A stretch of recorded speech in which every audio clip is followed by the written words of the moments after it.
Takže čau, dneska začíname Nika a Péťa. Ideme vás oboznamovať našim novým rádiom Nalaďte si Skype, na ktorom sa dozviete všetky novinky od Bena, Vercel a TGS. Budeme tu preberať ich novú hudbu alebo videá. A všetko, co sa ich týka. A taktiež pri každom našom natáčaní budeme privítavať každého nového jedného fanúšika, z ktorého sa budeme pýtať otázky na ich hudbu a na ich tvorbu. A dneskajším hostom bude naša Míška, takže sa máte na čo tešiť. Začínáme. Takže čau, sme zase tu. Dnes privítame nášho prvého hostia Míšku. Čau Míška. Čau. Ahoj Míška. Čau. Tak čo hovoríš na nový videoklip Mimozemšťanka? No tak já si myslím, že je to takový videoklip, který ještě na české a na slovenské scéně není, je to zase něco nového. No a mně se to líbí se mi, jak je to udělaný, efekty ve videu, no a tak. Tak druhá otázka zní, jestli se ti líbí víc česká nebo anglická verze? A proč? No tak mně osobně se teda asi víc líbí ta česká verze, protože je to český, takže tomu víc rozumím a přijde mi to takový lepší podle mýho. Děkujeme Míško za názor a teď si dáme TGS a Feel Good.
Takže ďakujeme, Miška. Nejzač. Takže a teraz si pustíme časť anglickej aj českej verzii.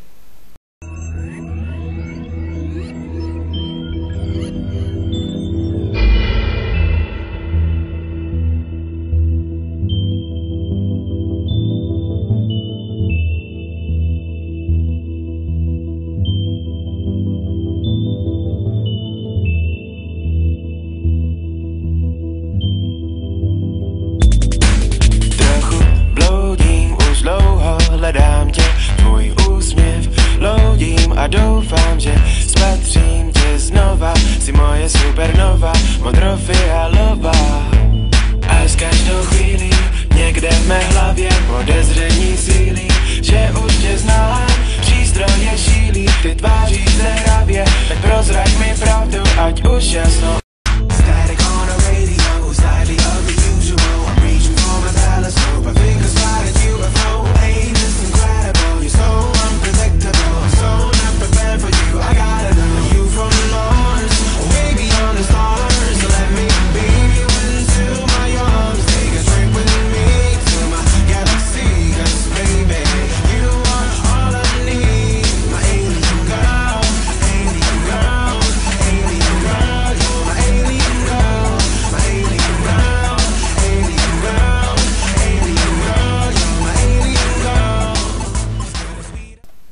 Takže dúfam, že sa vám to páčilo. A my už sme aj na konci, takže sa budeme pomaly s vami lúčiť. Dúfam, že sa vám dneskajší program páčil a dúfam, že si nás zase zapnete aj na budúce sobotu alebo nedelu. Příští týden přivítáme dalšího hosta. Kdo to bude, to se dozvíte příští týden na Facebooku. Mějte se. Čauky. So who am I taking home?